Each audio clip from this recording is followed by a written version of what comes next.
والسابقون الأولون من المهاجرين والأنصار والذين اتبعوهم بإحسان رضي الله عنهم ورضوا عنه.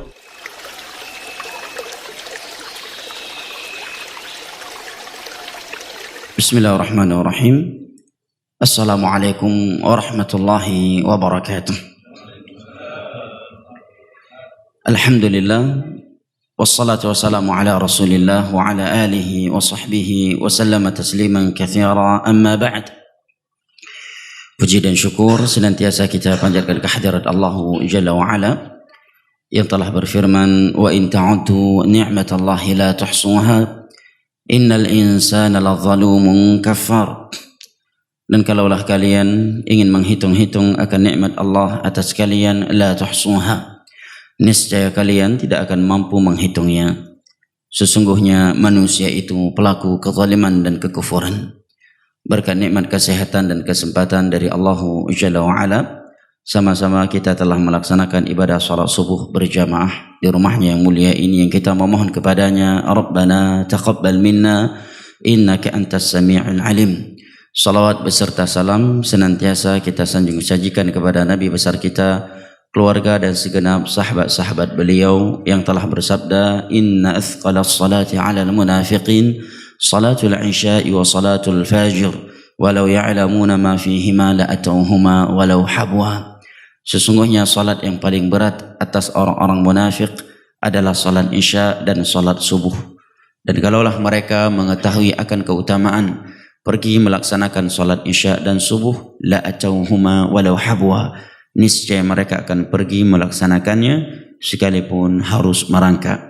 Hadis riwayat Al-Imam Al-Bukhari dan Muslim dari Abu Hurairah radhiyallahu anhu.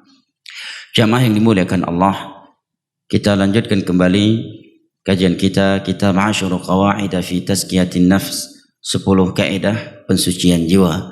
Namun sebelumnya saya ingatkan kepada para jamaah yang membawa kendaraan sepeda motor agar merapikan sepeda motornya. Ya, saya berharap jamaah yang membawa sepeda motor dan mengetahui atau merasa motor yang dia parkirkan kurang rapi sehingga mengganggu orang lain, maka hendaknya merapikannya, karena ini adalah fasilitas umum. Dan Allah Jalla wa'ala berfirman, wa'tul buyuta min abwabiha, masuklah ke rumah, suatu rumah melalui pintunya. Islam mengajarkan kepada kita tata tertib. Islam juga mengajarkan kepada kita kerapian dan kedisiplinan. Nah, saya berharap yang telah memarkirkan sepeda motornya dengan kurang rapi sebelum untuk memperhatikan atau merapikan sepeda motornya. Barakallahu fikum. Baik, sebelumnya telah kita ketahui uraian penulis rahimahullahu ta'ala Syekh Abdul Razak hafizahullahu ta'ala bahwa merupakan keberuntungan dan kesuksesan yang Allah Jalla wa'ala janjikan kepada hambanya adalah mereka yang memiliki jiwa yang suci dan bersih, di mana Allah Jalla wa'ala setelah bersumpah dengan 7 sumpah di dalam surat Asy-Syams, kemudian Allah berfirman, qad aflaha man zakkaha wa qad khaba man dassaha. Sungguh telah beruntung orang yang telah mensucikan jiwanya, dan sungguh telah merugi orang yang telah mengotorinya. Allah Jalla wa'ala juga berfirman, qad aflaha man tazakka, dan sungguh telah beruntung orang-orang yang memiliki jiwa yang bersih lagi suci.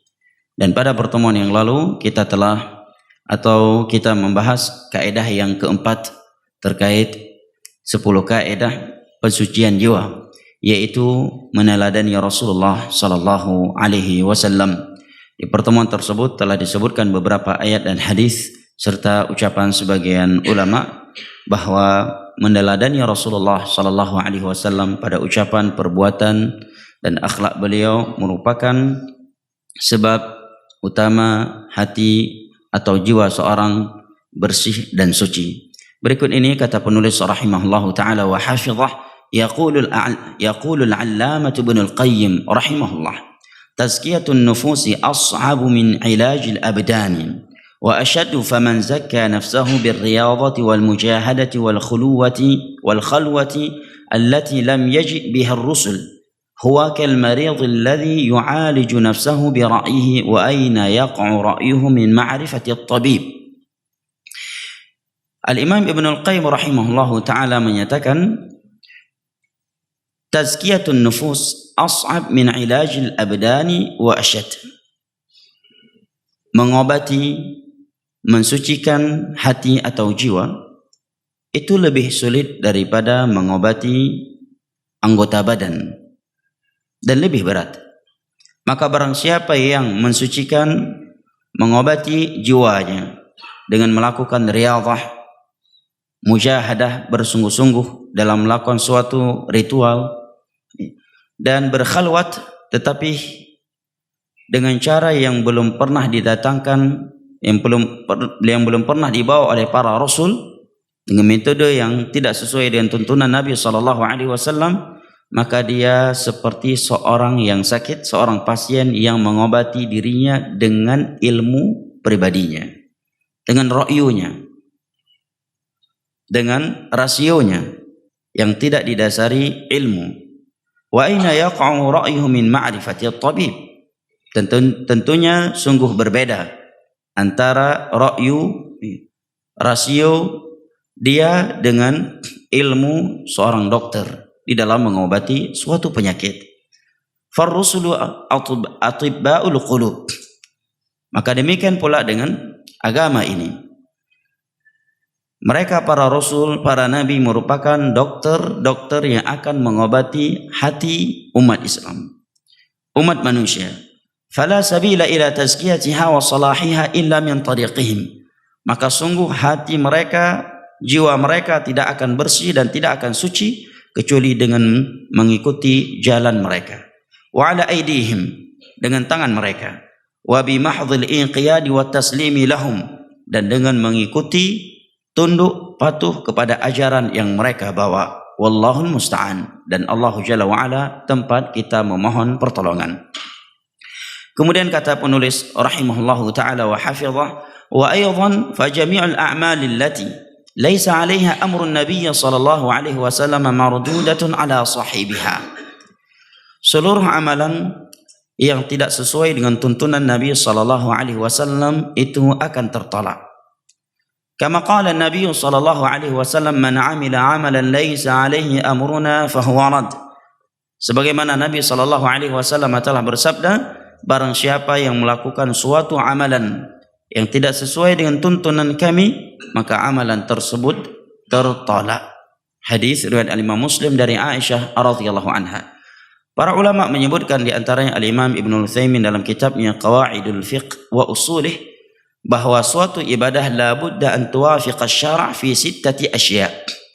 Suatu ibadah mesti sesuai dengan tuntunan agama ini, tuntunan Al-Quranul Karim dan hadis-hadis Nabi sallallahu alaihi wasallam dalam 6 perkara.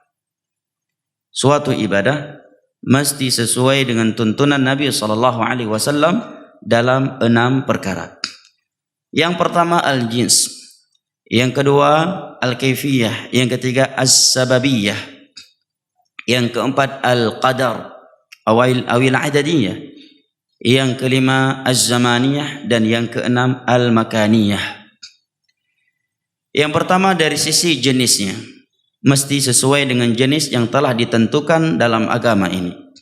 Sebagai contoh, hewan kurban mesti dari jenis bahimatul an'am, kambing dengan segala jenisnya, sapi dengan segala jenisnya, masuk ke dalamnya kerbau dan onta.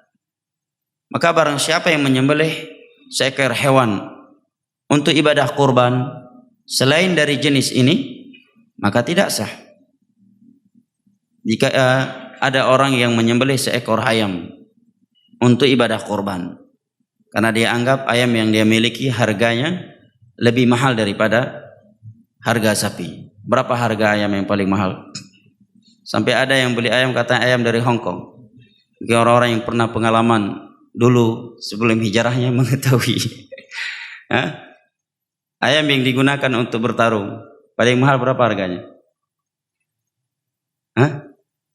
Siapa yang mengetahui? Anak enggak kamu menuduh antum pernah pengalaman itu? Ya, masa lalu juga tidak mengapa. Ya kan? Berapa harga ayam yang dari Hong Kong yang digunakan untuk berjudi? Hah? Berapa? Berapa? Jutaan. Iya, Pak. Pasti jutaan, enggak mungkin ratusan. Berapa jutaannya? Sampai 100 juta? Ada yang sampai 100 juta? Ada yang lebih? Masya Allah. Siapa yang bilang lebih tadi? Hah? Baik. Misalkan ada orang yang menyembelih seekor ayam untuk ibadah hewan kurban yang harganya melebihi harga kambing, kita katakan tidak sah. Karena jenisnya tidak sesuai dengan apa yang telah ditentukan di dalam agama ini. Atau dia menyembelih seekor kuda. Kuda halal di dalam Islam. Dia menyembelih seekor kuda yang harganya, saya mendengar harga kuda itu ada yang lebih dari 1 miliar. Betul ya? Ada yang lebih dari 1 miliar. Maka kita katakan tidak sah. Karena jenisnya tidak sesuai dengan tuntunan Nabi SAW. Baik. Kalau ada orang yang akikah dengan onta, sah nggak akikahnya? Atau dia akikah dengan sapi? Hah? Bukan dengan kambing. Karena Nabi katakan lil ghulami syatan. Untuk anak laki-laki 2 ekor kambing. Untuk anak perempuan 1 ekor kambing. Nabi sebutkan jenisnya apa?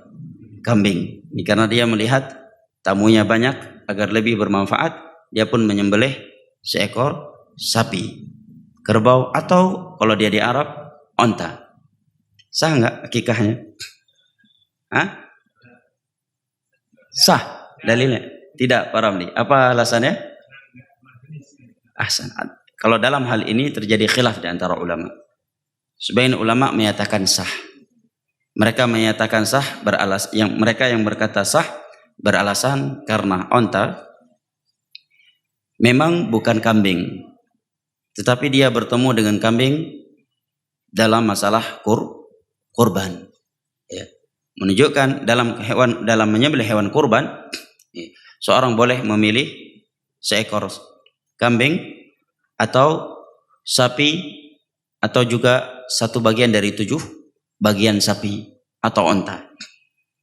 Melihat dari ini, karena kambing bisa digantikan dengan sapi atau 1 bagian dari 7 bagian sapi atau onta, maka mereka menganggap sah.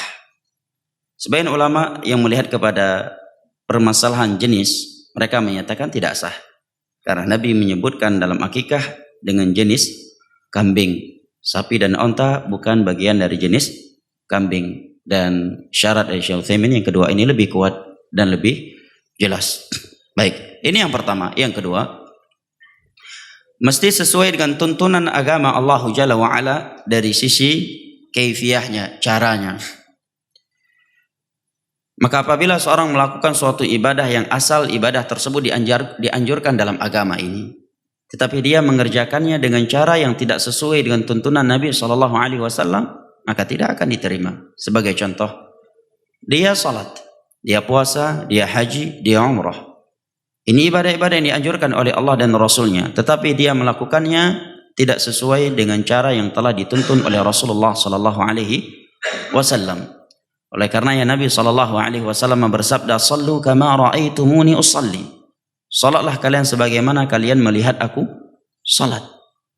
Kita yang jauh dari masa beliau memang tidak melihat gerakan salat beliau dan tidak pula mendengar bacaan yang beliau bacakan di dalam salatnya. Tetapi para sahabat beliau radhiyallahu anhum yang telah melihatnya langsung dan yang telah mendengarnya langsung telah meriwayatkan kepada umat ini sifat salat Nabi SAW secara rinci, kemudian diriwayatkan kembali oleh murid-murid mereka para tabi'in kepada tabi'ut tabi'in kepada murid-murid mereka a'immatul huda wa masabihud duja, kemudian mereka menulis dalam kitab-kitab mereka atau meriwayatkannya, dan sampai hari ini masih terjaga, dan Allah berjanji seluruh perkara agama akan Allah jaga kemurniannya sampai hari kiamat sebagaimana di dalam beberapa ayat dan hadis Nabi SAW yang sahih.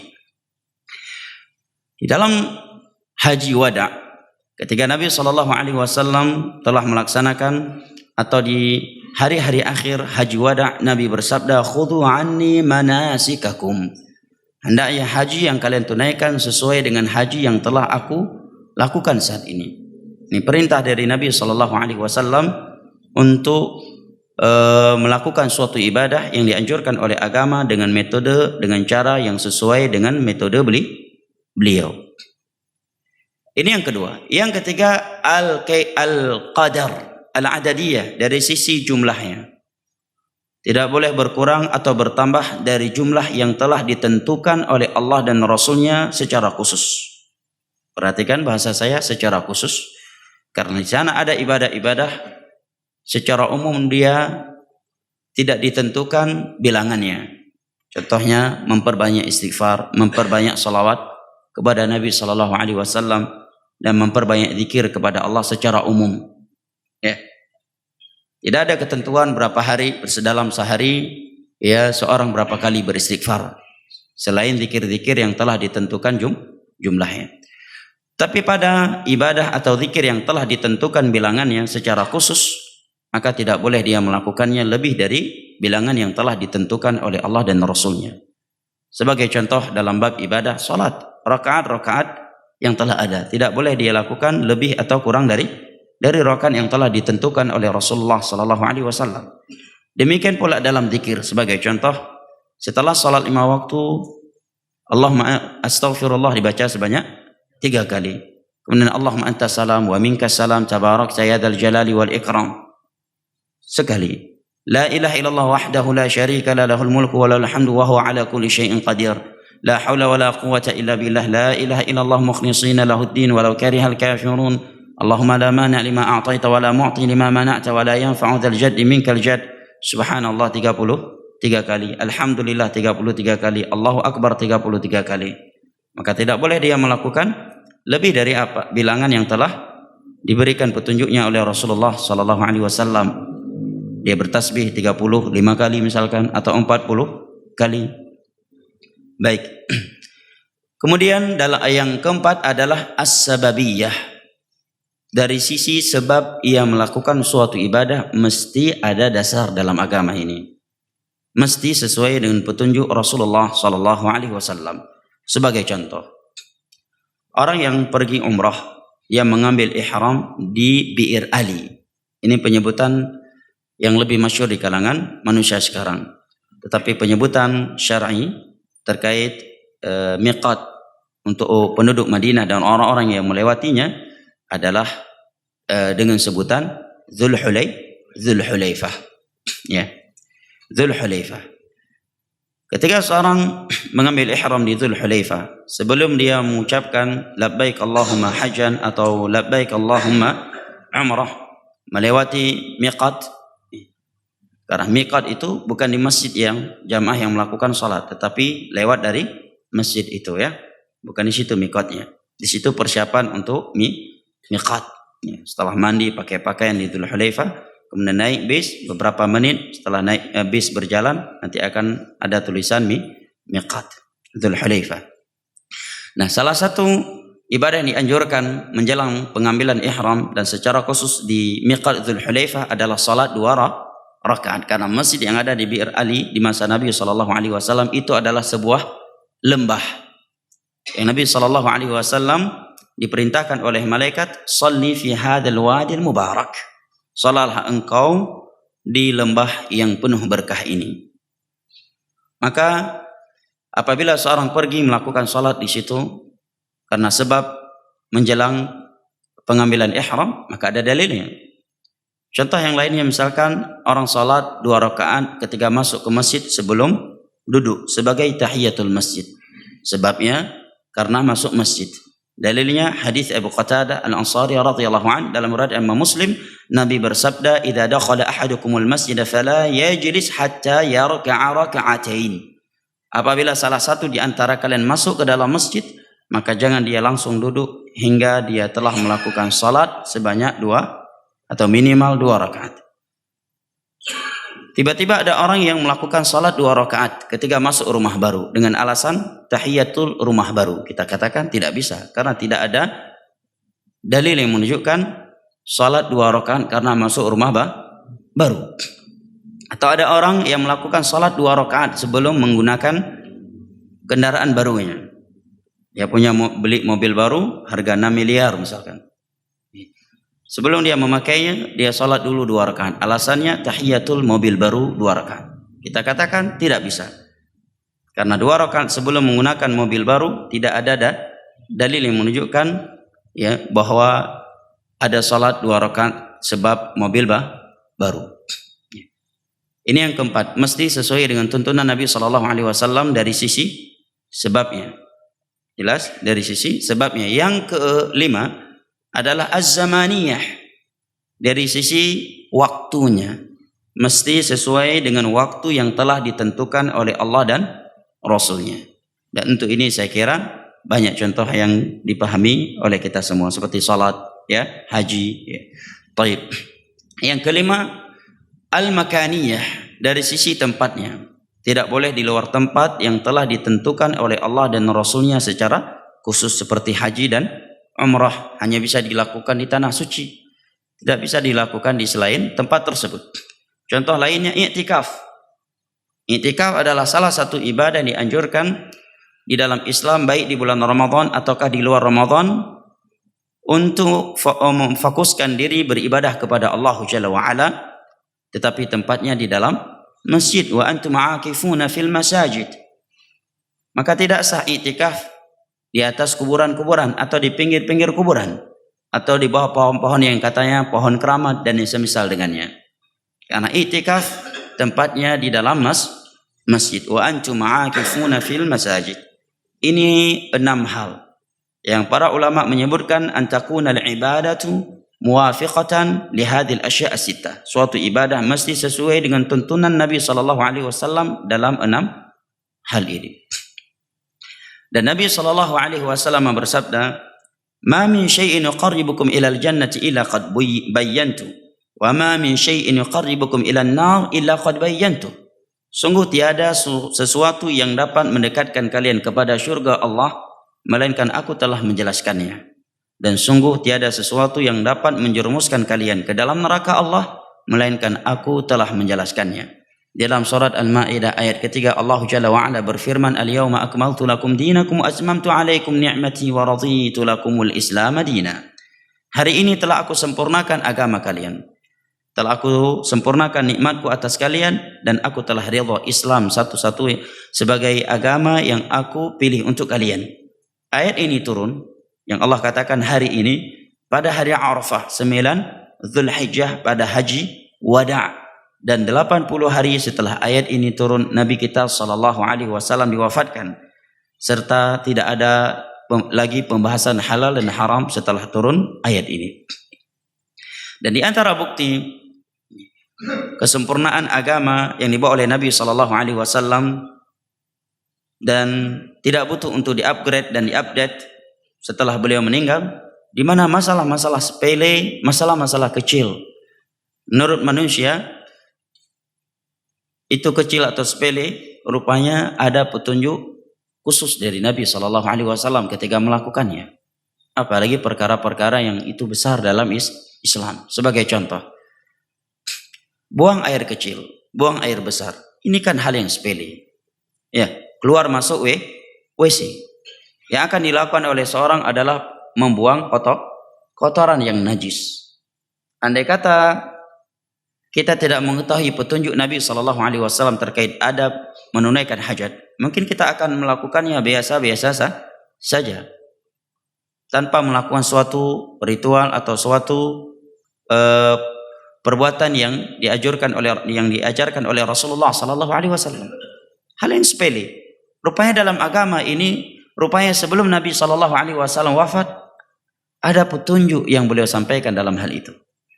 Kalau dia mau masuk WC, bacaannya ada bacaan khusus yang tidak bisa digantikan dengan Al-Fatihah, yang tidak bisa digantikan dengan Yasin, yang tidak bisa digantikan dengan salawatan kepada Nabi, yaitu Allahumma inni a'udzubika minal khubuthi wal khaba'ith. Hadis Bukhari Muslim dari Anas bin Malik. Di luar Bukhari Muslim dari Aisyah bahwa kalau keluar dari WC bacaannya adalah ghufranaka. Nabi juga bersabda, "Fala tastaqbiluha wa la tastadbiruha." Barang siapa yang buang hajat tidak boleh menghadap atau membelakangi kiblat. Hadis Abu Ayyub Al-Ansari radhiyallahu anhu yang diriwayatkan oleh Imam Al-Bukhari dan Muslim. Contoh lainnya, hubungan biologis antara kedua pasangan suami istri. Andai kata kita tidak mengetahui petunjuk Nabi Shallallahu Alaihi Wasallam dalam hal itu, maka kita akan melakukannya biasa-biasa saja. Karena itu sesuatu yang lumrah, suatu hubungan yang biasa dilakukan oleh kedua pasangan suami istri. Mungkin kita akan melakukannya tanpa membacakan suatu konteks zikir tertentu. Rupanya di dalam Islam ada konteks zikir khusus yang diajarkan oleh Rasulullah Sallallahu Alaihi Wasallam menjelang melakukan hubungan biologis. Di mana Nabi Sallallahu Alaihi Wasallam bersabda, "Idza jama'a ahadukum faqala bismika Allahumma jannibni syaitan wa jannibi syaitan ma razaqtana." Barang siapa yang mendatangi istrinya, kemudian dia berzikir dengan nama Allah, "Ya Allah, jauhkanlah aku dari syaitan dan jauhkanlah syaitan dari apa yang telah Engkau anugerahkan kepada kami." Maka kata Nabi, apabila Allah menakdirkan melahirkan seorang anak dari hubungan mereka di malam tersebut, maka anak yang lahir dari hubungan mereka di malam tersebut lam yadhurrahu syaitanu ba'du, tidak akan dapat diganggu oleh syaitan selama-lamanya. Ya. Jadi kalau ada anak nakal, ya koreksi diri dulu ya, jangan asal nuduh. Ya, bisa jadi kenakalan sebabnya dari orang tuanya yang tidak memahami fikih pernikahan.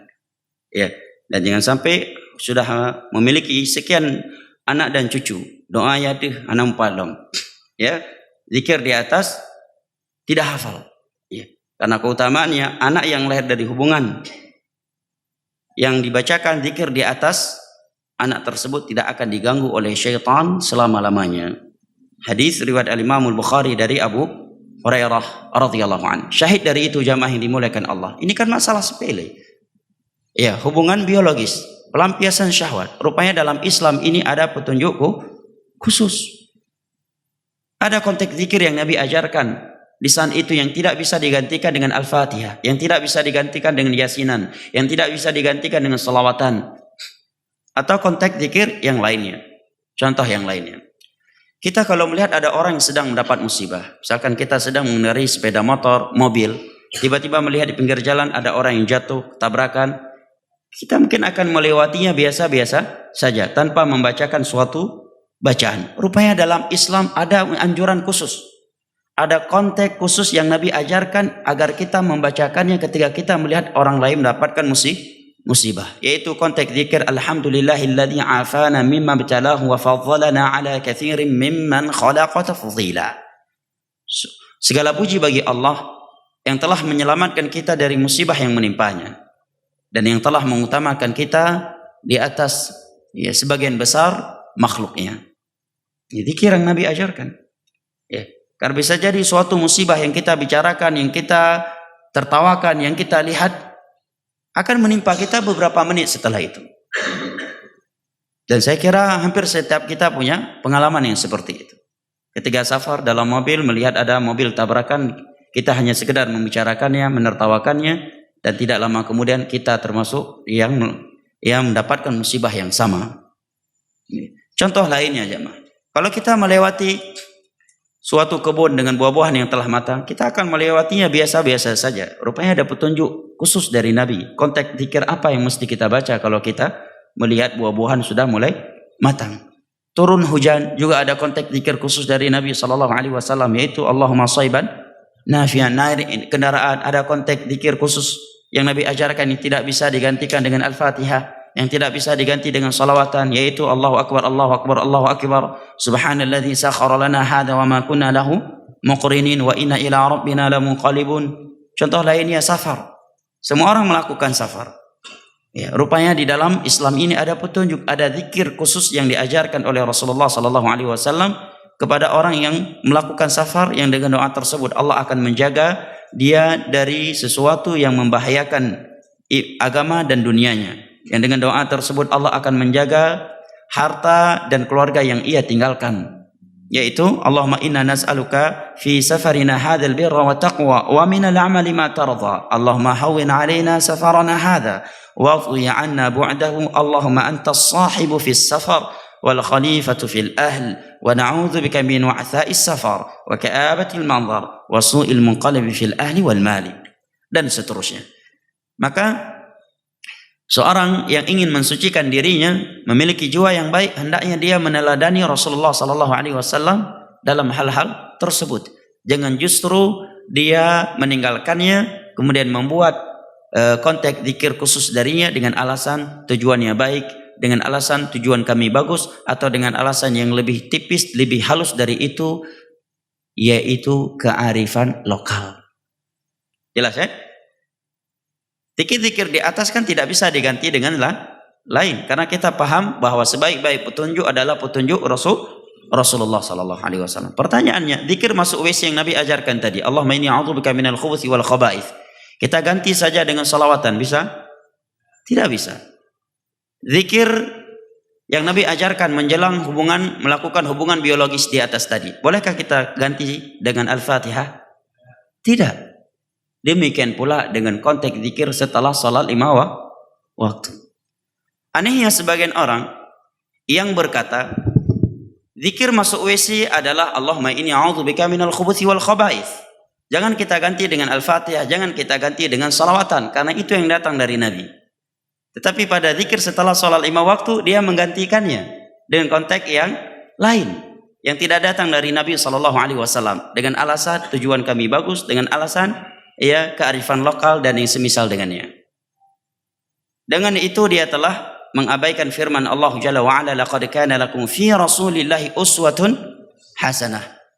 Dengan itu dia telah melanggar hadis Nabi SAW yang Nabi sampaikan di setiap awal khutbah Jumat, yaitu wa khairul hadi Muhammadin sallallahu alaihi wasallam. Sebaik-baik petunjuk adalah petunjuknya Rasulullah sallallahu alaihi wasallam. Dengan itu dia sadari ataukah tidak, dia telah mengabaikan firman Allah Jalla wa Ala dalam surat Ali Imran, qul in kuntum tuhibbunallaha fattabi'uni yuhibbukumullah wa yaghfir lakum dzunubakum innallaha ghafurur rahim. Sungguh telah, katakanlah wahai Nabi Muhammad kepada umatmu, jika kalian mencintai Allah, maka ikutilah aku, niscaya Allah akan cinta kepada kalian dan akan mengampuni dosa-dosa kalian, sesungguhnya Allah Maha Pengampun lagi Maha Pengasih. Dengan itu dia sadari ataukah tidak telah melanggar firman Allah Jalla wa Ala yang tertera pada surat Al-Ahzab, di mana Allah berfirman, wa ma kana lil mu'minin wa la mu'minatin idza qada Allah wa rasuluhu amran an yakuna lahumul khiyaratu min amrihim wa man ya'sillaha wa rasulahu faqad dhalla dhalalan mubina. Dan sungguh tidak pantas bagi seorang mukmin dan mukminah apabila telah ada suatu tuntunan atau ketentuan dari Allah dan Rasulnya, dia memiliki pilihan lain. Dan barang siapa yang bermaksiat kepada Allah dan Rasulnya, sungguh dia telah sesat dengan kesesatan yang nyata. Sekarang jamaah yang dimuliakan Allah, konteks zikir setelah sholat 5 waktu itu sudah datang petunjuknya secara khusus dari Nabi. Kenapa kita meninggalkannya kemudian membuat konteks-konteks selain itu dengan alasan kearifan lokal, dengan alasan ini kan baik? Lebih baik mana dengan konteks yang langsung datang dari Nabi ketimbang konteks yang tidak ada dalil dari beliau. Silakan buka seluruh kitab hadis. Paling dekat Sahih Bukhari, Sahih Muslim, Sunan Abi Daud, Sunan Tirmidzi, Sunan Ibnu Majah, Sunan Nasa'i. Ya, kitab-kitab fikih madhab atau perbandingan madhab seperti Al-Mughni, Ibnu Qudamah, Al-Um, Imam Syafi'i. Akan disebutkan di sana riwayat-riwayat yang menerangkan konteks zikir yang Nabi ajarkan setelah salat 5 waktu. Itu setelah salam boleh membaca astaghfirullah, astaghfirullah, astaghfirullah sebanyak 3 kali. Kemudian Allahumma antas salam wa minkas salam tabarakta ya dzal jalali wal ikram. Jangan ditambah lagi dengan wa ilaika ya'udu salam. Itu doa ketika melihat Ka'bah. Allahumma antas salam wa minkas salam wa ilaika ya'udu salam fahyina rabbana bisalam. Itu doa ketika masuk ke Mekah dan melihat Ka'bah. Jangan dicampur aduk. Jangan dicampur aduk.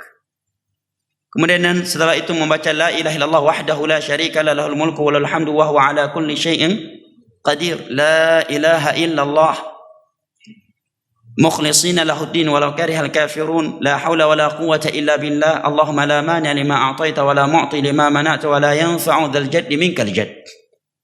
Setelah itu subhanallah 33 kali, alhamdulillah 33 kali, Allahu akbar 33 kali.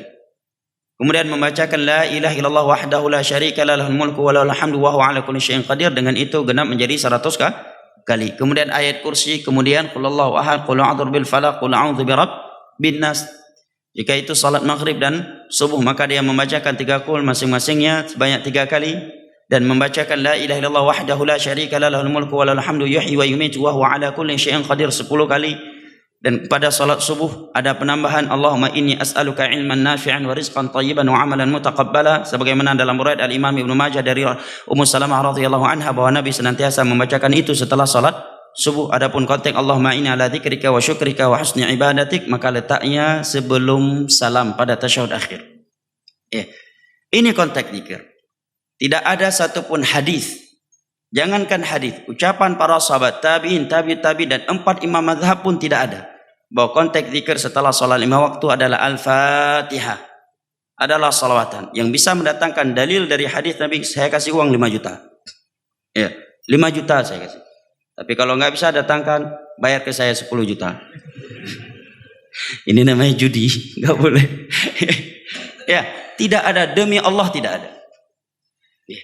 Sebagian orang ketika di diskusi dalam hal itu karena dia tahu itu tidak ada, karena demi Allah jemaah. Kalau orang yang belajar agama, apalagi lulusan Mesir, Timur Tengah, demi Allah pasti dia tahu konteks zikir yang sesuai dengan petunjuk Nabi setelah sholat 5 waktu. Demi Allah pasti dia tahu, apalagi jurusan hadis. Karena itu pembahasan fikih yang sangat dasar. Apalagi di Arab hampir seluruh masjid ada tertulis konteks-konteks zikir seperti ini di depannya. Cuma masalahnya nggak siap lawan arus kalau pulang ke Indonesia. Nggak siap lawan arus, nggak siap dikatakan Wahabi, nggak siap di orderannya berkurang. Ini masalahnya.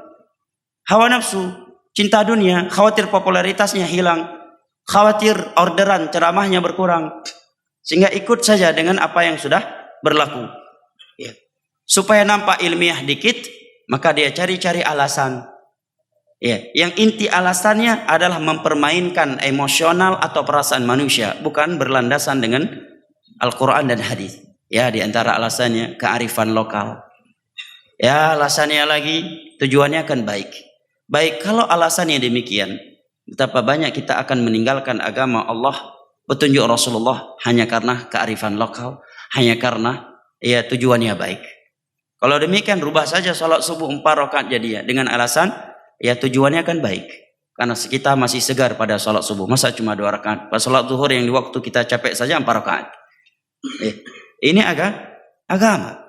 Kalau itu prinsip kita dalam beragama, maka kita akan sering melanggar firman Allah, laqad kana lakum fi rasulillahi uswatun hasanah. Sedangkan bukti cinta seorang umat Muhammad sallallahu alaihi wasallam kepada beliau adalah dengan meneladani sunnah beliau. Contoh lainnya jamaah, dari sisi waktu, untuk malam atau siang hari Jumat tidak ada surat Al-Quran yang dikhususkan padanya kecuali surat Al-Kahfi, sebagaimana dalam riwayat-riwayat yang sahih di luar Bukhari dan Muslim.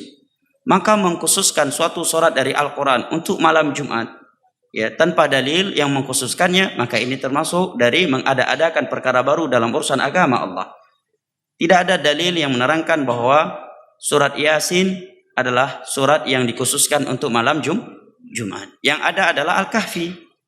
Tidak boleh seorang mengkhususkan suatu ibadah dengan waktu yang khusus atau di tempat yang khusus dengan keyakinan bahwa itu suatu ibadah yang dikhususkan pada waktu atau tempat tersebut tanpa dalil yang mengkhususkannya. Sebagai contoh jamaah yang dimuliakan Allah, bahwa suatu ibadah yang asalnya dianjurkan tetapi tatkala ia mengerjakannya melampaui batas atau tidak sesuai dengan tuntunan Nabi SAW justru tercela dan justru orang tersebut dianggap telah mencela sunnah Rasulullah SAW, adalah sebuah riwayat yang dengannya kita akhiri ceramah kita pada hari ini, yaitu sebuah riwayat yang diriwayatkan oleh Al-Imam Bukhari dari Anas bin Malik radhiyallahu anhu. Beliau menyatakan, jaa thalathatu rahtin ila buyuti azwajin Nabiy sallallahu alaihi wasallam fasalu an ibadati Nabiy sallallahu alaihi wasallam falamma ukhbiruha ka'annahum taqalluha wa qalu hadha Rasulullah qad ghufira lahu ma taqaddama min dhanbihi wa ma ta'akhkhar.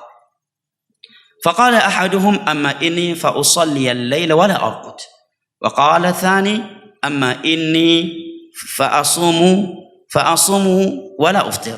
Wa qala thalith inni la atazawwaju an-nisa a'tazilu an-nisa fala atazawwaj.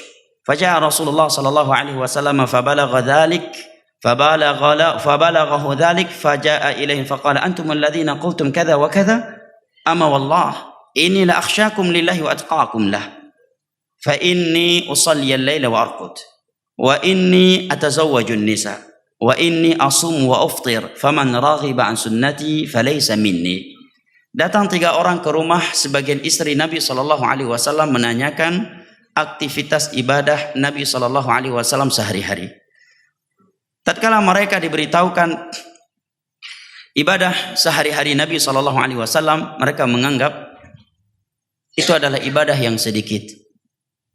Hanya saja mereka menyatakan kalau ibadah sebanyak itu untuk Rasulullah maka pantas, karena beliau sudah diampuni dosa-dosa yang telah berlalu dan yang akan datang. Sedangkan kita, bukan Rasulullah.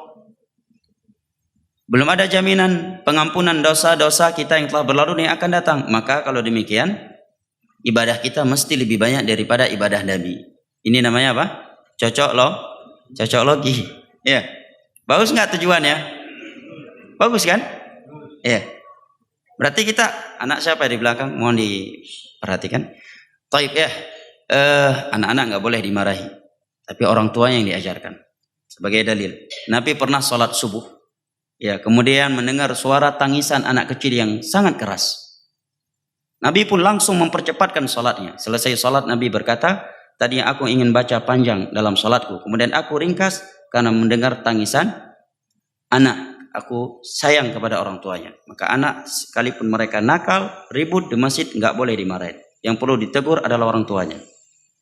Untuk mengajarkannya. Ya, ini fikih dalam Islam. Karena anak ribut di masjid yang kita menganggap merasa kesal, mereka lah orang-orang yang kita berharap akan menegakkan salat menjadi imam, makmum dan pejuang Islam di kemudian hari. Baik. Ya. Sampai mana tadi? tiga orang tadi ingin melakukan suatu ibadah yang melampaui batas yang banyak, tujuannya baik. Tujuannya baik kan? Mereka berkata Rasulullah ibadahnya segitu. Ya, karena beliau Rasul, Nabi, udah dijamin masuk surga, udah dijamin ampunan dosa. Kalau kita kan bukan Rasul, berarti kita harus lebih banyak dari ibadah Nabi. Cocok loh, ya cocok lagi. Ini bahaya agama cocok loh. Lagi apalagi sebagian orang yang cocok lagi dengan pembahasan Dajjal, Ya'juj wa Ma'juj ya, sehingga memprediksi seperti yang puluhan tahun 2020 Imam Mahdi akan keluar dan seterusnya. Ini bukan ustadz akhir zaman namanya ini. Ini ustadz dukun namanya. Ya dukun itu. Ya. Walaupun dia tidak mengakuinya, walaupun dia tidak menyadarinya, itu sudah keranah dukun. Ya. Kalau dikatakan akhir zaman, bisa jadi itu ustadz akhir zaman. Karena dia kalau ustadz sunnah nggak akan seperti itu. Ya, cocok logi dengan Dajjal, mencocokkan kejadian meninggalnya pengawal Raja Salman dengan keluarnya Imam Mahdi. Ya, mencocok logikan ya ini dan itu dengan keluarnya Dajjal dan Ya'juj wa Ma'juj, sepertinya tahun 2020 akan terjadi hari kiamat, akan keluar Imam Mahdi. Ini dukun namanya, atau arraf, tukang ramal. Baik, ini bahayanya cocok logi dalam agama.